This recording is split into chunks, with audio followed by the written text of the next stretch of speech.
besar yang direncanakan 5,3. Pemerintah memperkirakan ya mungkin kisarannya di tahun ini kurang lebih sekitar 1% lah pertumbuhannya. Kalau kondisi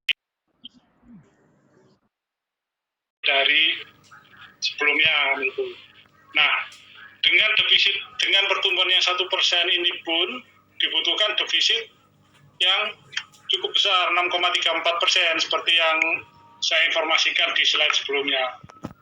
Pertanyaannya, apakah stimulus yang dilakukan oleh pemerintah atau oleh negara ini itu juga dilakukan oleh negara lain? Ini kita bisa lihat di tabel yang bawah. Ini Bapak Ibu bisa lihat. Banyak negara yang memberikan stimulus fiskal penanganan COVID dengan besaran yang cukup luar biasa. Contohnya seperti Jerman itu 19,3%, Jepang 14,3%, atau kalau yang peer kita, Afsel, Turki sekitar 6%, Brasil 4,6%, Indonesia ini kurang lebih sekitar 4,2% dari PDB. Nah ini bukan, meskipun 4,2% ini kalau dari sisi besaran itu relatif termasuk sedang dan mengarah ke kecil, tapi secara nominal kan cukup besar, sehingga pemerintah juga harus berhati-hati dalam menggunakan dana untuk stimulus ini, karena sebagian dari antara pembiayaan ini sebagian besar berasal dari utang. Nah, selama ini kalau umpama Bapak Ibu sekalian melihat APBN kita, sumber utangnya itu dari mana saja kan gitu ya. Pemerintah itu punya sumber dari SBN dan juga dari pinjaman. SBN itu surat berharga negara, pinjaman ini bisa pinjaman luar negeri, bisa pinjaman dalam negeri. Untuk tahun ini dengan defisit 6,34%, SBN yang perlu diterbitkan sekitar 1.531 triliun. Sementara kalau untuk pinjaman 147,96 triliun. Kalau kita lihat realisasi di semester 1 dari hasil penerbitan SBN, baik untuk yang reguler, penerbitan yang kita lakukan setiap minggu, maupun melalui SBN retail. Jadi sampai dengan sekarang ini kita sudah terbitkan 2 kali surat berharga retail.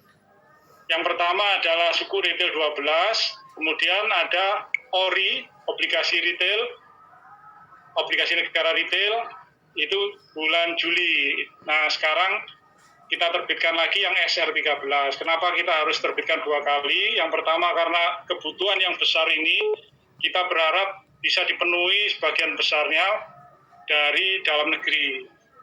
Seperti yang disampaikan Pak Heru tadi, kalau kita lihat potensi dari investor domestik untuk membeli SBN retail, dalam hal ini suku retail 013, seharusnya masih cukup besar, karena masyarakat yang selama ini mungkin membelanjakan dananya untuk kegiatan-kegiatan atau untuk keperluan-keperluan rutin, nah sekarang mereka bisa menyimpan dananya tersebut di bank atau mungkin tidak digunakan dan harus dibelanjakan untuk sesuatu yang mungkin bisa lebih produktif. Nah, oleh karena itu pemerintah dalam hal ini memfasilitasi dengan memberikan alternatif investasi berupa suku retail 013. Kalau kita lihat realisasi semester 1 tadi 630, detailnya ada di tabel sebelah kanan, dalam rupiahnya 484, dalam falasnya 145,7 triliun. Artinya di semester 2 masih dibutuhkan sekitar 900-an triliun ya, 900-an triliun lagi untuk memenuhi kebutuhan itu. Pemerintah untuk membiayai defisit yang 6,34% dengan kondisi sekarang dan melihat kemampuan domestik yang cukup bagus, likuiditas yang cukup gede, tidak ada kekhawatiran apakah bisa terpenuhi atau tidak. Pemerintah tetap yakin bisa memenuhi itu dengan biaya dan risiko yang terbaik. Namun kita tetap berusaha supaya kembali lagi investor domestik harus menjadi investor utama dari SBN yang diterbitkan pemerintah. Karena kalau investor domestik yang membeli, mungkin kita bisa lihat beberapa negara seperti Jepang, India, utangnya itu hampir sebagian besar, hampir mungkin di atas 90% itu dari domestik. Sehingga mereka tidak punya risiko nilai tukar, dananya dari utang yang dilakukan itu bunganya akan kembali lagi ke dalam negeri, tidak perlu keluar, sehingga resiko nilai tukar tidak ada, bisa mengenerate ekonomi lebih optimal, dan juga kemandirian negara itu makin terjaga.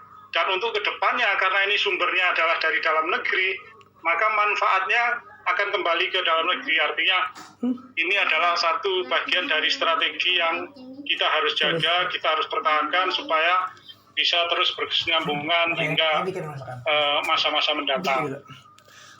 Nah, ini kami coba langsung masuk ke seperti apa sih suku retail 13 ini. Pertama, kita lihat tujuan dari penerbitan suku negara retail. Tujuan yang pertama adalah membiayai APBN, membiayai pembangunan proyek infrastruktur di Indonesia. Jadi suku retail ini karena dia adalah surat berharga syariah, tentunya harus ada underlying-nya. Underlying-nya itu bisa berupa aset, bisa berupa proyek. Nah, kalau proyek, apa saja yang dibiayai dari suku, itu adalah proyek-proyek yang bisa memberikan revenue atau belanja-belanja modal yang bisa mengenerate ekonomi, kayak pembangunan infrastruktur tentunya. Kemudian yang kedua, memperluas basis investor dalam negeri. Kalau kita lihat suku retail 1-12, itu jumlah investornya sudah sekitar 300 ribuan. Artinya pemerintah bisa menarik 300 ribuan investor dari penerbitan suku retail, belum termasuk yang ORI, obligasi negara retail, belum termasuk yang suku tabungan atau saving bond retail. Artinya kita berharap semakin tahun semakin banyak jumlah investor retail yang membeli surat berharga yang diterbitkan oleh pemerintah. Kemudian yang ketiga, menyediakan alternatif instrumen atau diversifikasi investasi bagi investor retail.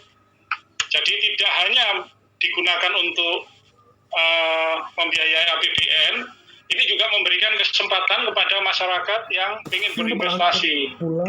Jadi tadi Pak Heru sampaikan kita ingin merubah dari saving society menjadi investment society. Nah, ini adalah bagian dari strategi pemerintah untuk memberikan alternatif investasi kepada masyarakat. Kemudian yang keempat, mendukung pengembangan pasar keuangan syariah. Indonesia sebagai negara mayoritas muslim, tentunya banyak investor-investor yang ingin berinvestasi di industri atau di instrumen syariah. Di sisi lain, pemerintah sekarang juga berusaha mengembangkan industri syariah, sehingga pengembangan pasar mulai dari perluasan investornya, penyediaan instrumen, terus penyiapan perangkat pendukung, dan lain sebagainya, itu harus secara sinergi disiapkan oleh pemerintah bersama-sama dengan institusi-institusi lain yang terlibat, termasuk dalam hal ini melibatkan masyarakat. Nah, kita harapkan dengan penerbitan suku retail yang secara berkala kita lakukan, kemudian investasi dari investor retail itu yang makin banyak, keterlibatan makin banyak, pengembangan pasar syariah ini bisa kita percepat. Jadi kita tidak kalah dengan negara-negara lain. Mungkin kalau kita bandingkan pasar syariah di London, meskipun bukan negara mayoritasnya bukan Islam, tapi pasar syariah di sana konon katanya cukup besar. Nah, kita harusnya bisa seperti itu, apalagi basis investor kita memang masyarakatnya mayoritas Islam. Kemudian yang kelima, mendukung stabilitas pasar keuangan. Kalau investor domestik yang beli, tentunya mereka tidak akan terpengaruh oleh perubahan kebijakan di luar negeri. Maksudnya tidak ya terpengaruh, tapi tidak akan sebesar kalau investornya adalah investor asing. Kemudian karena investor domestik, tentunya mereka atau kita semua lebih tahu kondisi kita di dalam negeri. Tentunya kita juga berusaha supaya kondisi pasar keuangan dalam negeri ini tetap terjaga, kemudian stabilitas ekonomi itu juga terjaga, maka pemanfaatan instrumen-instrumen retail yang melibatkan pasar keuangan domestik atau melibatkan masyarakat ini juga harus didukung. Kemudian kita mau gambarkan apa sih kontribusi suku negara dalam pembangunan kalau kita lihat dalam 10-15 tahun terakhir. Jadi sejak tahun 2008 sampai Agustus 2020, pemerintah sudah menerbitkan 1.478 triliun suku negara.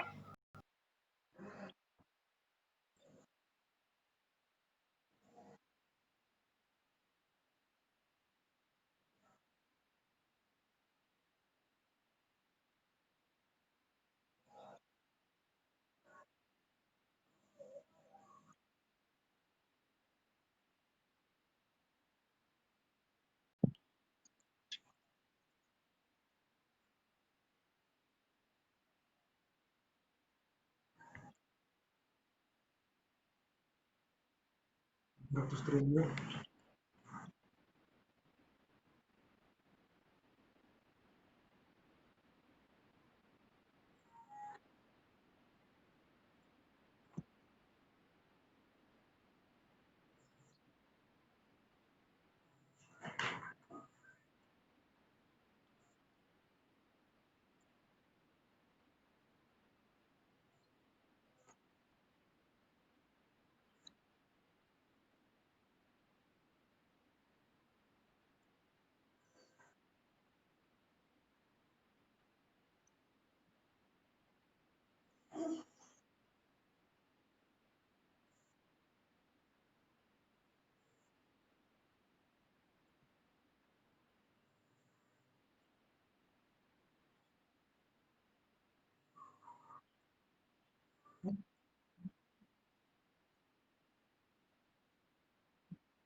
Satu, dua.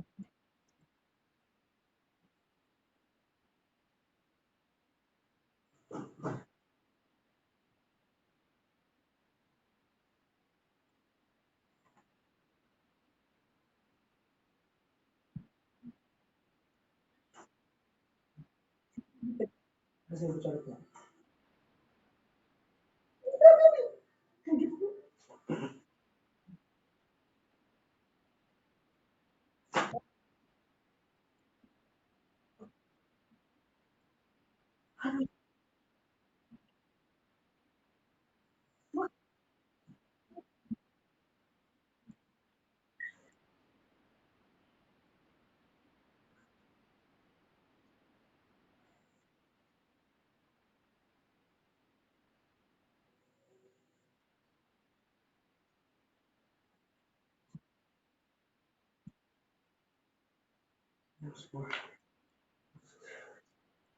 Ini apa? Dua. Dua.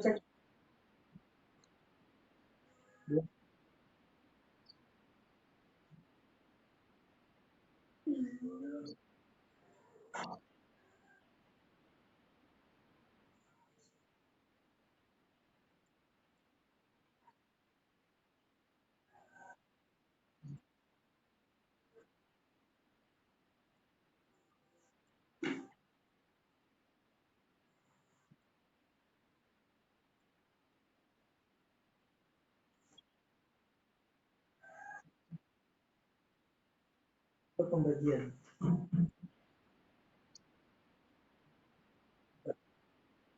Bahasa. Oke.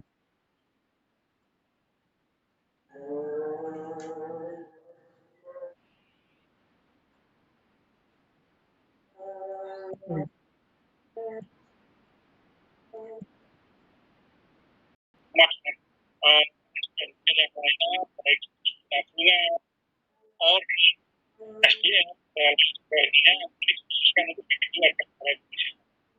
Yang kedua dijamin 100% oleh negara.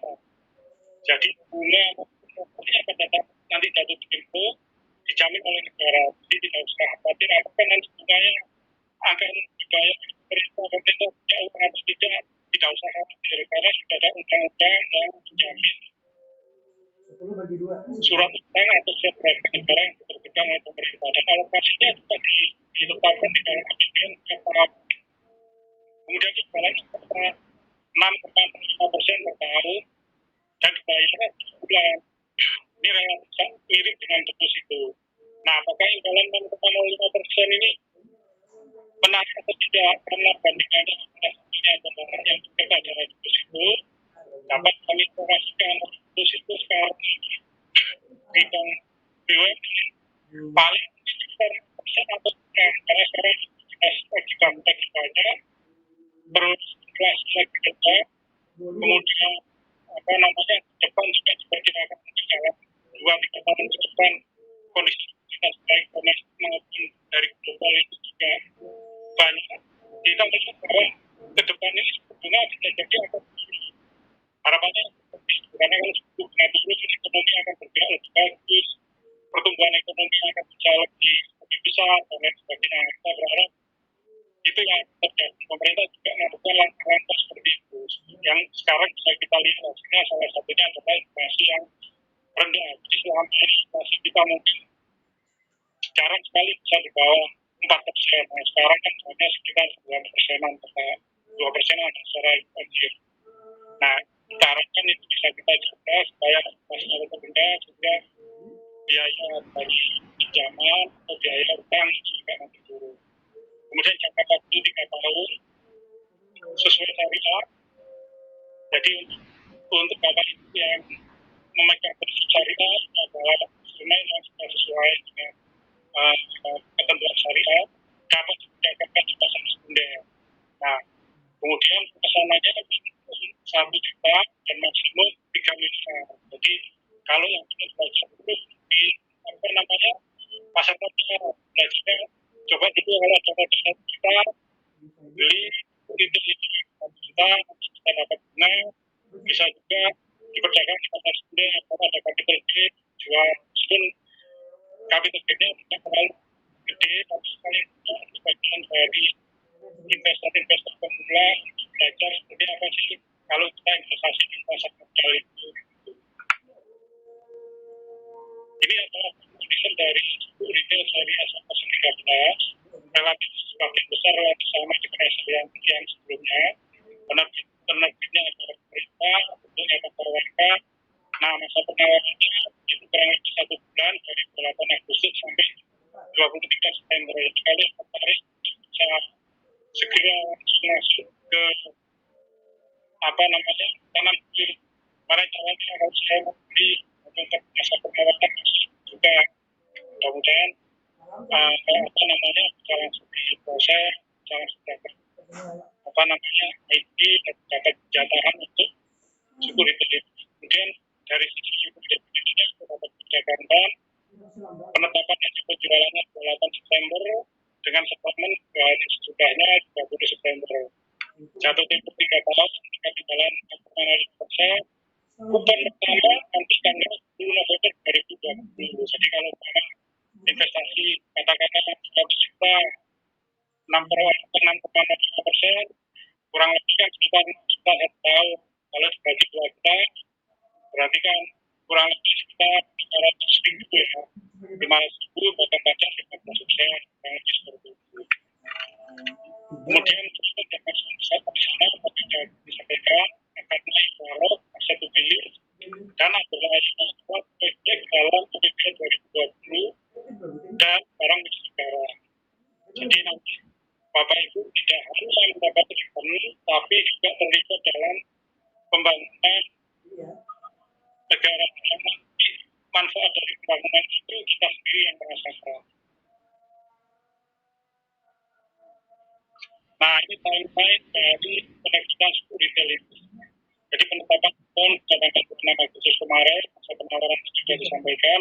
Yang informasi baru dari saya ini adalah ada selama akan dibayar kupon. Jadi nanti begitu kita settlement tidak bisa langsung diperjualbelikan, harus diikuti sampai sudah pembayaran kupon baru bisa diperdagangkan di pasar sekunder. Kira-kira kalau dilihat dari tanggalnya kira-kira tanggal 10 Desember. Pembayaran kuponnya Tiap tanggal 10 setiap bulan. Kena angkanya ya Allah. Nah, kalau mau investasi, kemudian kita lihat apa sih kepentingan dan resiko dari investasi kita. Ini adalah kepentingan sekuritas dari pasar 013. Yang pertama aman, tadi sudah dijelaskan, dan terjangkau karena menggunakan sistem online dengan minimum hanya 1 juta. Yang ketiga menentukan imbal hasil lebih tinggi dari deposito, sementara pajaknya rendah dari deposito. Yang keempat membangun negeri. Jadi ini adalah bagian dari upaya kita untuk menunjukkan bagaimana kita sebagai warga negara itu ikut berperan dalam membangun negeri, termasuk juga membangun nasionalisme, karena peran kita sekarang itu akan dinikmati tidak hanya oleh kita saat ini, tapi juga oleh generasi-generasi berikutnya. Sama seperti negara-negara lain yang rakyatnya terlibat dalam pembangunan, yang menginvestasikan dana ke APBN, seperti yang saya informasikan tadi di Jepang, di India, dan sebagainya, itu nanti masyarakatnya karena sudah terbiasa untuk berinvestasi di dalam negeri untuk membangun negaranya, maka perasaan atau semangat untuk mencintai negeri itu juga akan tumbuh dengan sendirinya.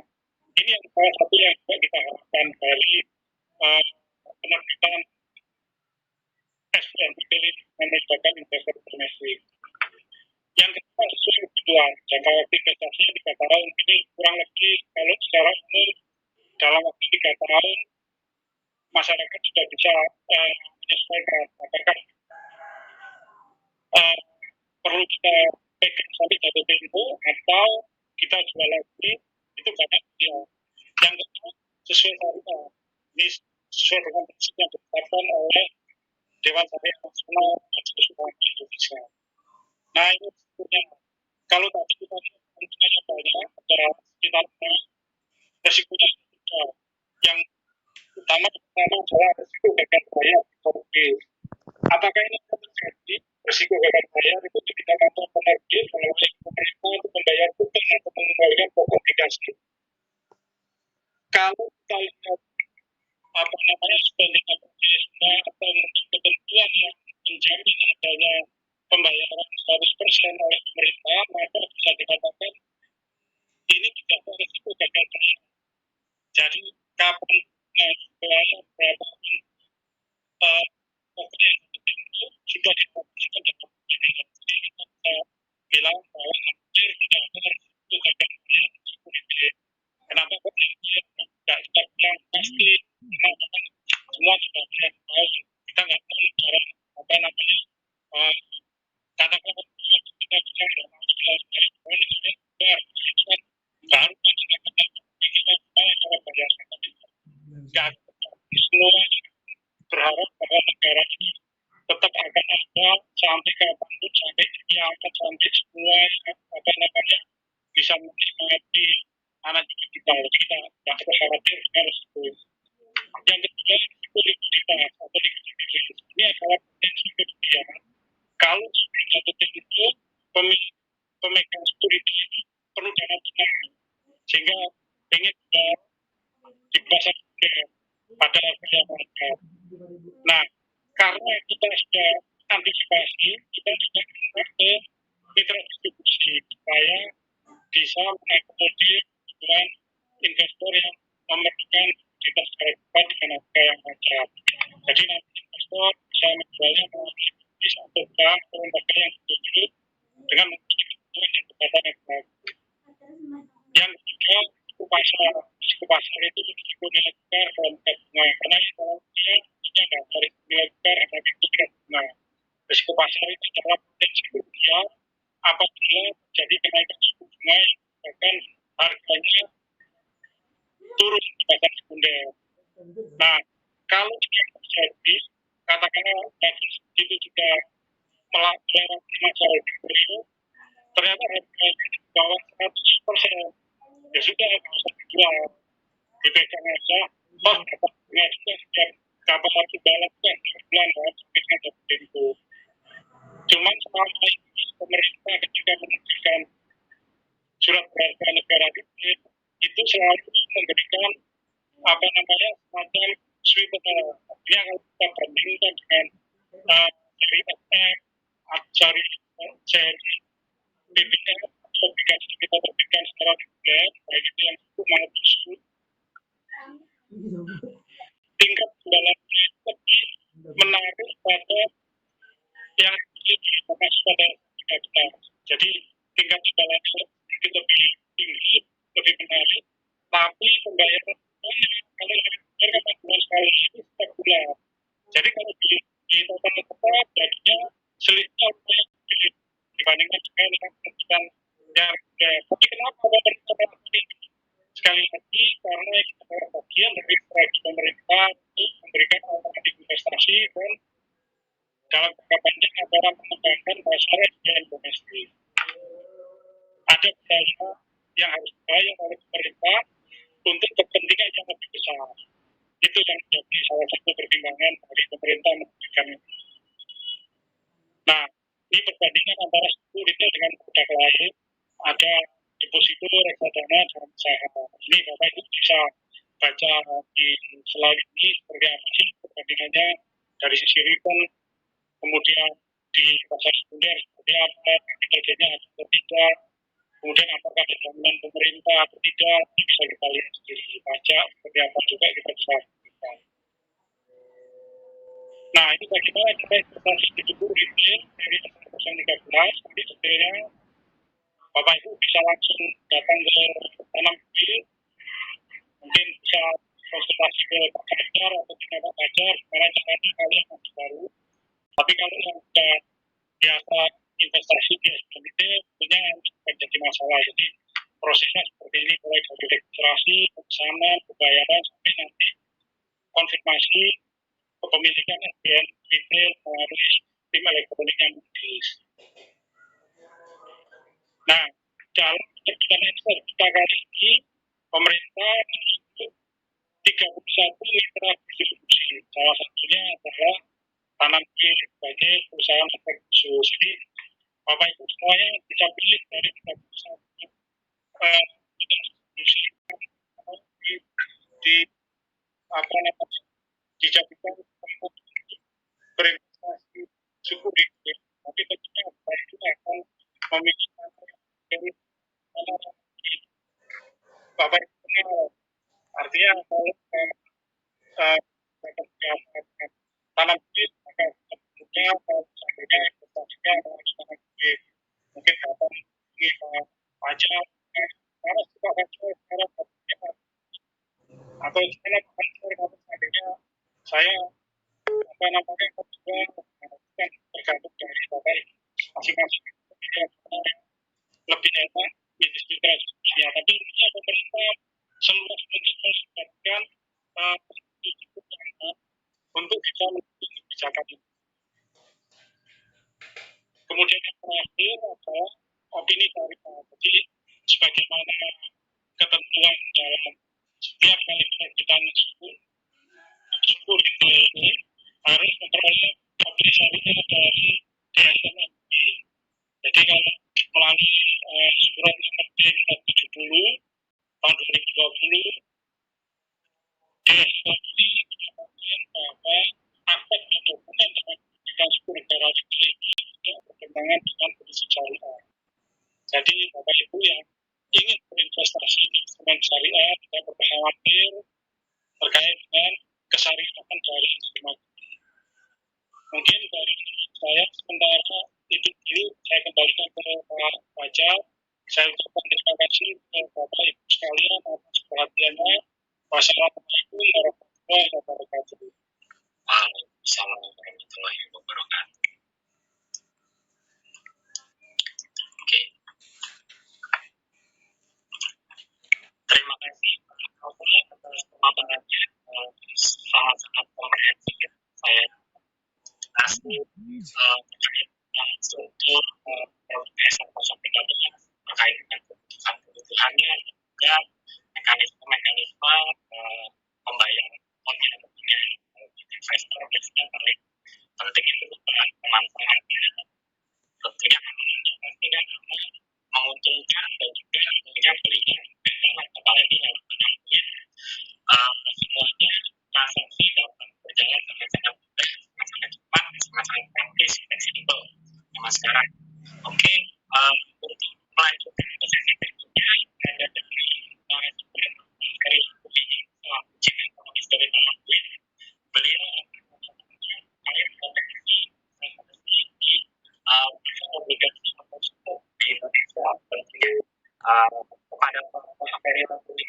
kami persilakan.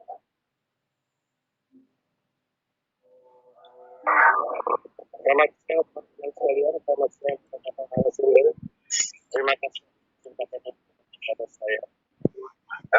Yang saya benar-benar tentang investasi ini, apakah menggunakan juga, apakah aman juga, bagaimana outputnya ke depan ya. Mas saja saya sedikit tampilkan slide yang memang diberikan 5 menit lagi. ya. Oke. Saya mulai dengan istilah yang sering digunakan di pasar modal. Saya bullish. Bullish artinya apa? Artinya kalau kita bermain saham atau di pasar modal atau di pasar obligasi atau fixed income, saya berdasarkan pendapatan tetap, saya masih berani mengatakan bahwa ke depan sangat menjanjikan ya. Tapi kalau kita jelas balik sebelumnya, coba Mas Fajar, the next slide, ya kan? Kalau kita jelas balik sebelumnya, memang apa yang terjadi dengan corona ini, sebetulnya ini adalah suatu bencana ya. Jadi kalau kita mau jujur, ini tidak ada satu hal yang bisa disalahkan ya. Ini bukan akibat kebijakan pemerintah, tapi ini adalah ya. Corona ini adalah sesuatu yang ada presiden dan ada tiba-tiba muncul dan kemudian semua ya, termasuk pasar Indonesia, termasuk kemudian dan lain-lain. Dan terutama daripada itu adalah ambilnya juga perekonomian seluruh dunia. Kita sudah jadi pilihan bahwa sebenarnya bahwa asal itu masih dari sekitar yang masih tetap dilakukan dan walaupun memang sudah banyak diskusi yang berat sebenarnya sudah bisa berkaitan pasar ya dan bahkan nenek melihatkan dari terakhir sangat bahwa kuartal pertama tahun depan apa yang dilakukan oleh Sinovac dan Pharma sudah bisa disebutkan kepada penduduk kita ya antibiotiknya. Next slide. Nah, yang teman-teman kalau kita lihat dampak daripada corona ini sangat dahsyat sekali. Tapi jika kita kepada negara kita ya, tapi negara-negara lain kita termasuk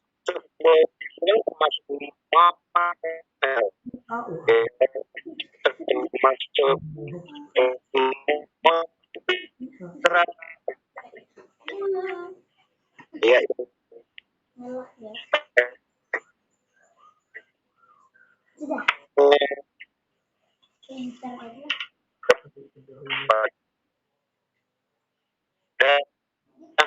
Sudah.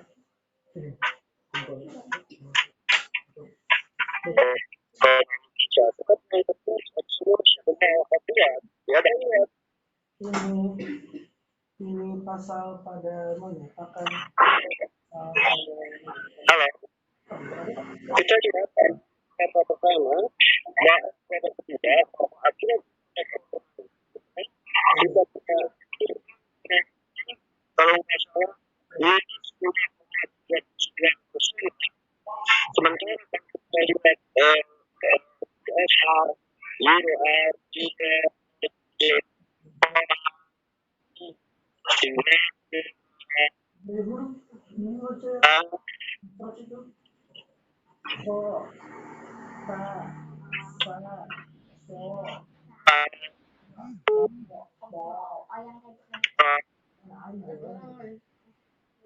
jawab arti makhluk yaitu jauh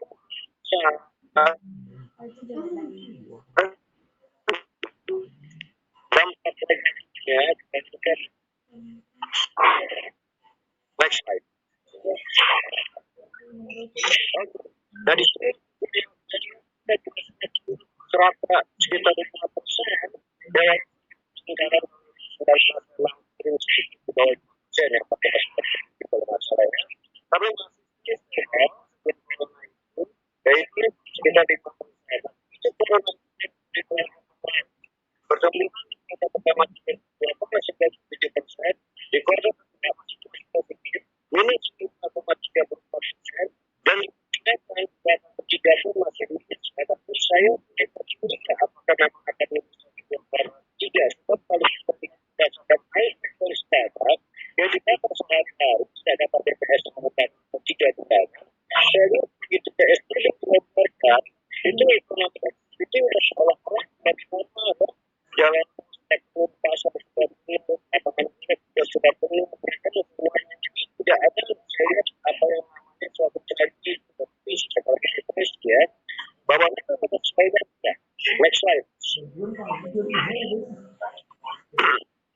Jadi benar terjadi orang yang bilang bahwa market panik. Nah, kenapa panik? Karena kita satu bahwa ekonomi yang tersedia saat satu pun yang kita dapat mengukur bahwa yang tidak ada.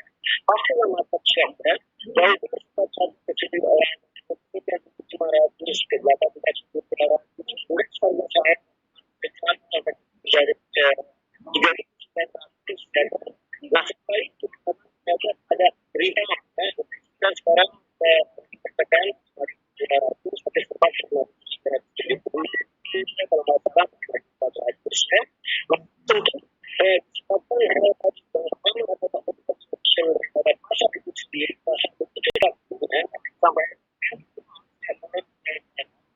tidak tahu apa yang terjadi pada outbreak tapi sebelum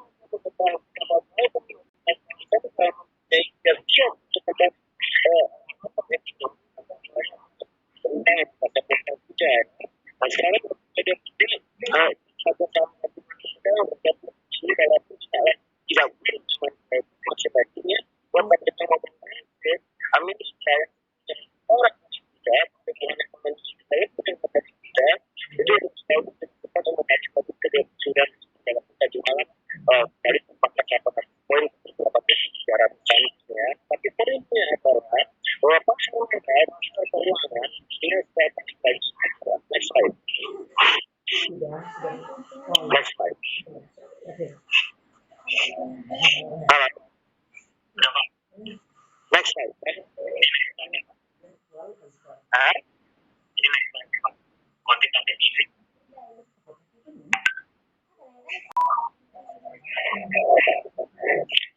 Halo, next slide.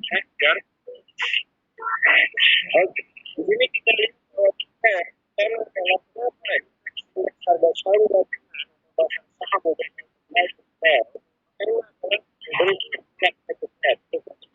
adalah satu-satunya pasar baginya yang bisa mencetak uang sehebatnya. Ya, kemudian bagaimana saham atau tim ke pasar modal, ya kan ke pasar obligasi, ke pasar saham dan segalanya saham kayaknya menjadi besar.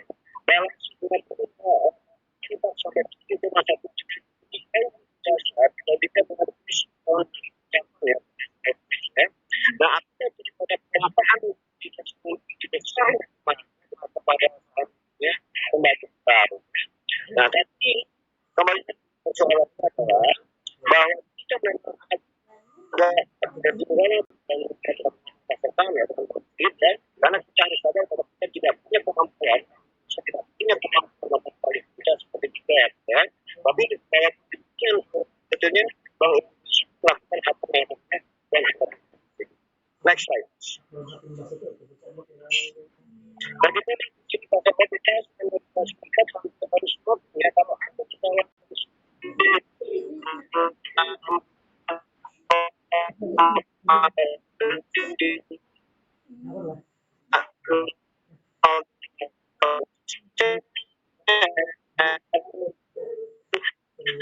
Dan ada beberapa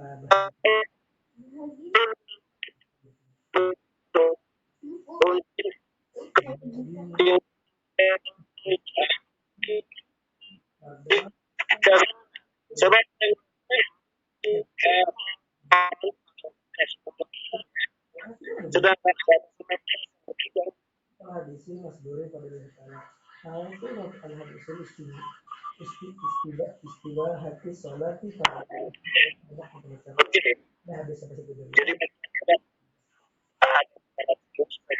Jadi kalau bisa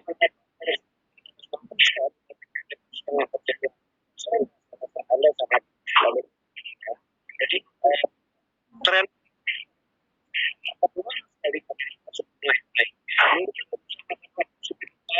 ya seperti pada waktu terjadi krisis bahan untuk semua tidak tahu saya tidak tahu suku bunga jika saya khawatir ya sorry kita sebut pada krisis tapi suku bunga apapun atau terus bisa kita punya dari obligasi daripada kata kupon ya atau juga jadi bisa memakan waktu 10 tahun dan kita jadi kalau kita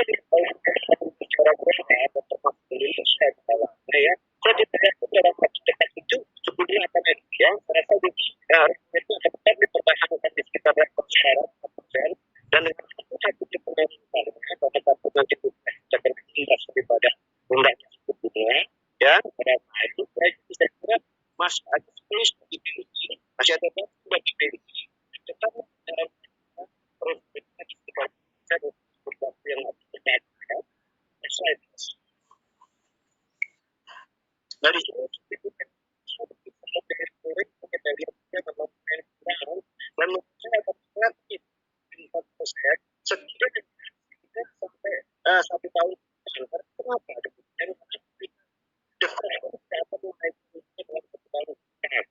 bahkan selisih antara obligasi pemerintah kita dengan obligasi pemerintah AR kita mempunyai apa yang namanya carry trade ya carry trade orang yang melihat masalah negara Indonesia ya dibandingkan dengan 0,2% lantas negara Indonesia untuk mencapai ya yang sebut saya mencapai 7% atau 0,9% sekarang tentu jadi memang obligasi ya.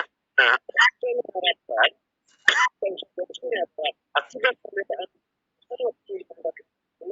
dan terutama pastinya Indonesia dengan itu saya siapa terjadi capital flow ke negara-negara termasuk Indonesia dan negara-negara seperti Eropa dan Amerika karena perbedaan itu sangat tinggi sekali. Konsekuensinya adalah kepemimpinan tapi saya pesan kepada diri untuk tidak melakukan yang baik kita harus sekarang apa terjadi apa yang namanya lainnya ya ketidakseimbangan real ekonomi itu akibatnya takut nanti kalau sebelumnya orang negara lagi boleh maju ke atas orang maju ke atas ada terjadi perasaan yang dan itu pada dirinya sudah kita stabil sekitar nah tadi seperti ini ya kita lihat begini tren banyak rating kepada saya kira apa ya ya kemungkinan sangat kecil sekali lebih dan juga tidak besar dan ketika begitu ada karena takutnya adalah rupiah kena imbas. Okay, next slide.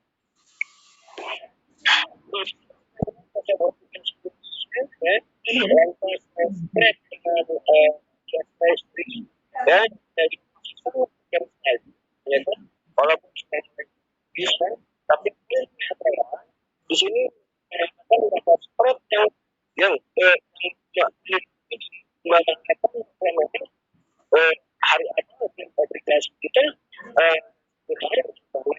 itu memang terus. Nah, kenapa obligasinya terus yang 5 tahun ini? Karena memang kepercayaan kita kepada jadi itu jadi juga bagaimana berkaitan dengan surutnya sering sudah memberikan satu announcement atau pengumuman bahwa rating kita rating kita tetap harus ada positif dan stabil tidak diminta sudah sebutkan ya jadi pemerintah tidak perlu takut lain apa untuk kepada negara saya mengatakan sudah sehingga spread tersebut sehat investasi teknologi jangan lupa yang itu dari meminang nah kami punya berarti kita semakin tinggi tetap tinggi kita lihat saat kita turun itu turun tapi turun tidak dekat sebab kalau sampai cepat dekat itu sudah dekat ya kita ya sebelum terpaksa harus jatuh ya nah kemudian kita baca bersama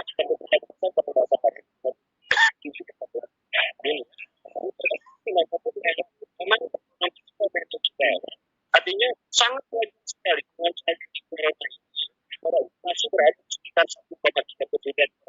Nah, umumnya kalau kita kerja terlihat ya di luar kasus corona, inflasi kita pun memang stabil.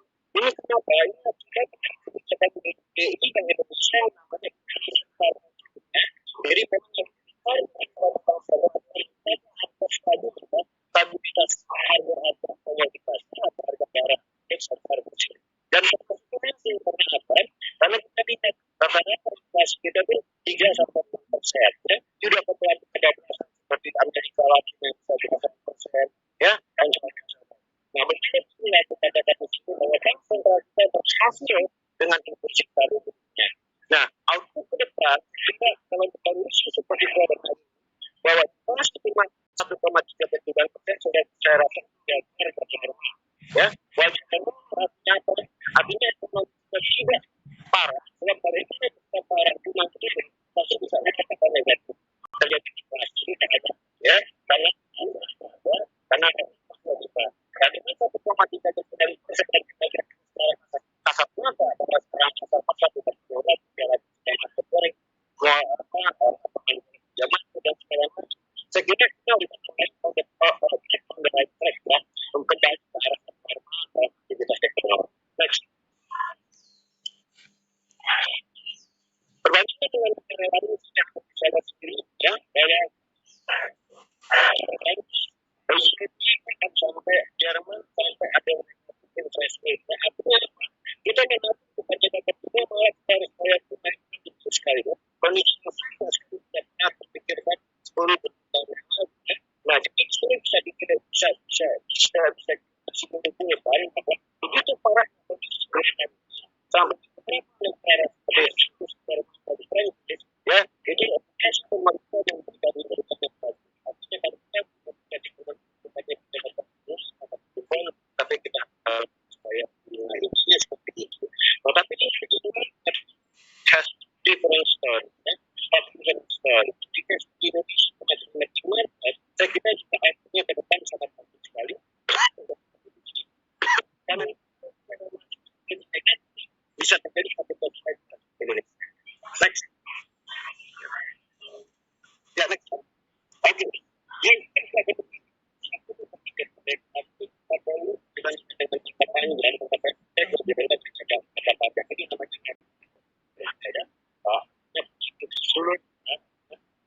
jangka pendek memang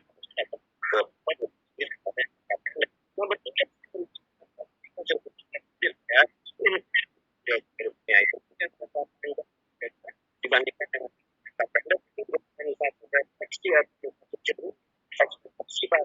bahwa ekonomi jadi akan terjadi resesi sebelum terdengar, ya, atau akan terjadi nanti uang sangat panjang. Kenapa dia katakan banyak karena ada inflasi, ya, inflasi kecil kalau yang di depan itu ya apa terjadi inflasi. Kenapa inflasi tinggi? Karena ada ada pengaruhnya. Nah, kalau kita coba pada chart ini kita punya sebenarnya body tidak terjadi saja dengan negara kita, ya, tapi kita fantastis. Misalnya akan tumbuh dan itu, ya. Jadi ini artinya apa? Bukan ada tetapi kita tidak pernah dengan 5%. Bahkan itu berapa terjadi 6,6%. Karena ada yang atau politik itu tidak ada. Dengan maka itu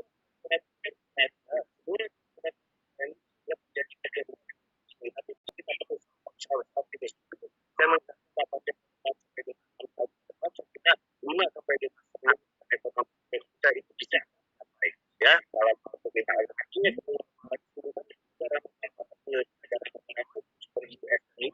suffering from economic slump, ya, jadi pertumbuhan yang sangat rendah, suku bunga yang sangat rendah, unemployment atau jobless rate yang sangat rendah, ya, karena memang yang namanya faktor produktivitas mereka sudah next.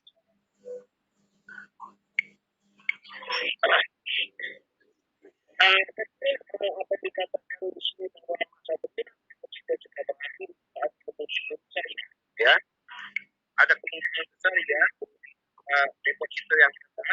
Halo, saya terdengar apa ya? Halo, blank out nih. Kecil, ya, suara. Halo, saya dengar. Bisa,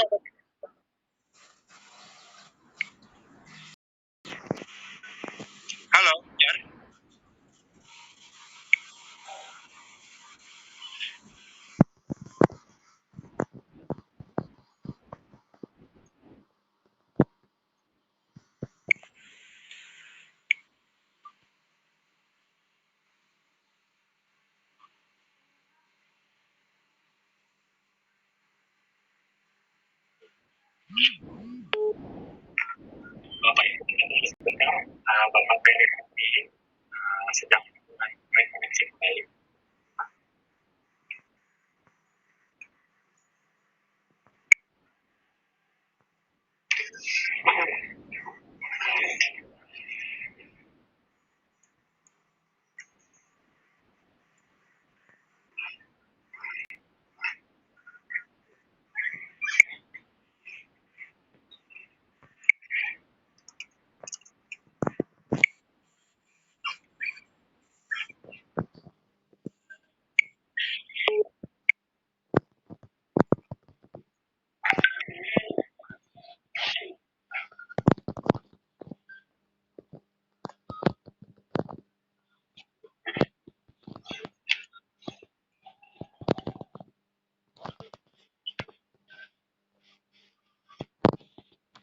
Bapak PDKP sudah rekoneksi kembali.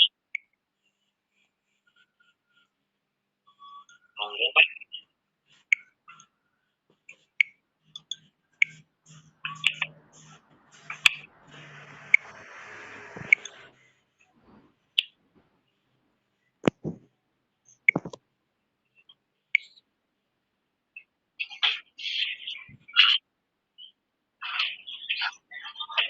Bapak PDKP. Halo, bisa dengar? Bisa Pak? Ya. Halo, bisa Pak? Halo, bisa Pak?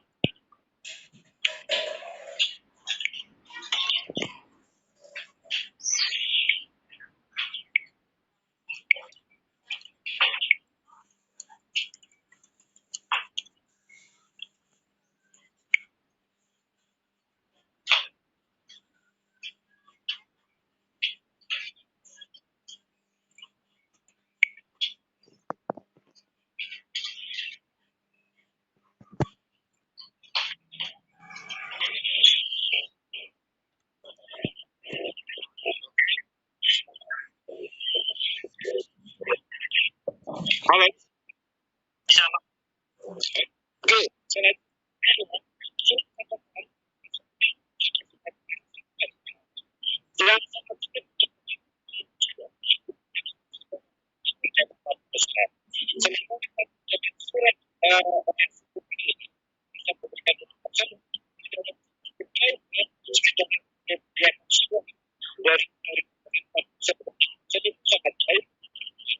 Nah, tadi ya, tinggi di perbankan itu di Amerika, di Eropa, di China itu sudah sudah membaik ya. Jadi oleh karena itu, kalau saya sebagai investor harus antara risiko dan risiko ini atau risiko ini. Yang pertama yang kedua adalah likuiditas pun tidak ada karena para pemiliknya. Yang ketiga tidak ada karena kita tidak memiliki baik jangan bahwa melakukan perbaikan bayar. Jadi ya istilahnya itu diperhatikan kan bisa boleh tapi ya jadi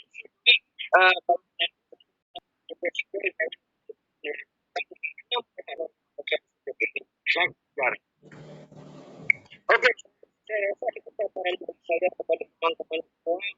Jadi saya rasa sudah semua apa yang harus saya sampaikan kepada teman-teman kesempatan untuk mendapatkan dukungan yang lebih signifikan dibanding yang kedua pemerintah berarti 3 tahun ke depan segera suku bunga itu akan lama sekali dari Indonesia. Ya, kehidupan ekonomi kita tidak usah khawatir sebanyak sekali orang pemerintah ya yang bisa tidak ada sejarah juga karena apa yang dikerjakan pemerintah kita bisa semua itu dan ya ya memang ada tekanan administrasi itu dapat seperti sudah seperti saya dapat ekonomi nasional tidak ada karena itu alasan administrasi bukan alasan politik misalnya itu dapat jadi salah satu pentingnya kebijakan itu bisa melakukan ekonomi kita itu tidak ada apa ya jadi silakan bertanya kalau saya akan dari Pak Joko. Terima kasih. Terima kasih Bapak. Tentunya yang sudah kegiatan-kegiatan kita tentunya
memang bersama-sama dengan pemerintah, bersama-sama dengan negara memiliki cita-cita luhur yang sama, yaitu meningkatkan literasi dan juga inklusivitas keuangan untuk masyarakat Indonesia.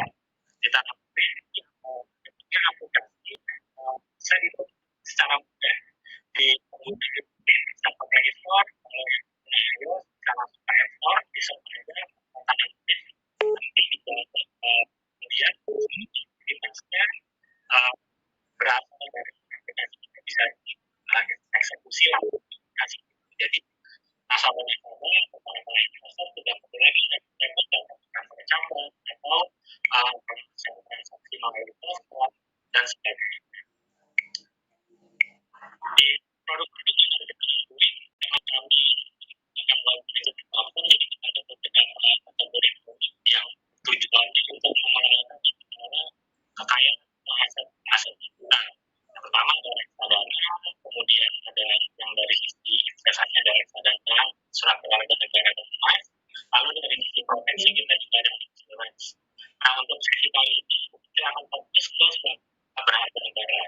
Jadi surat berharga negara merupakan investasi yang dikeluarkan pemerintah yang ditujukan untuk masyarakat retail. Tadi pemaparannya Pak Naufal terkait tentang bedanya yang konvensional dan syariah seperti apa, dan kemudian yang sifatnya dapat kategori yang slow maturity juga sudah dipaparkan. Nah, ini yang gue juga mengucapkan terima kasih kepada Kementerian Keuangan karena tanam adalah kita institusi yang dipercaya untuk memasarkan surat berharga negara semenjak SBN ini mulai inisiatif yang dilakukan. Jadi sebelumnya itu ori atau kalau misalnya Sumeda ini masih dipasarkan secara offline. Jadi masih ketemu in person transaksinya dengan tenaga-tenaga pasar, tapi semenjak inisiatif keuangan ini yaitu sejak SBN kawasan 4 itu Tanam Duit menjadi salah satu mitra distribusinya yang dipercayai dan ikut turut serta memasarkan surat berharga negara. Kita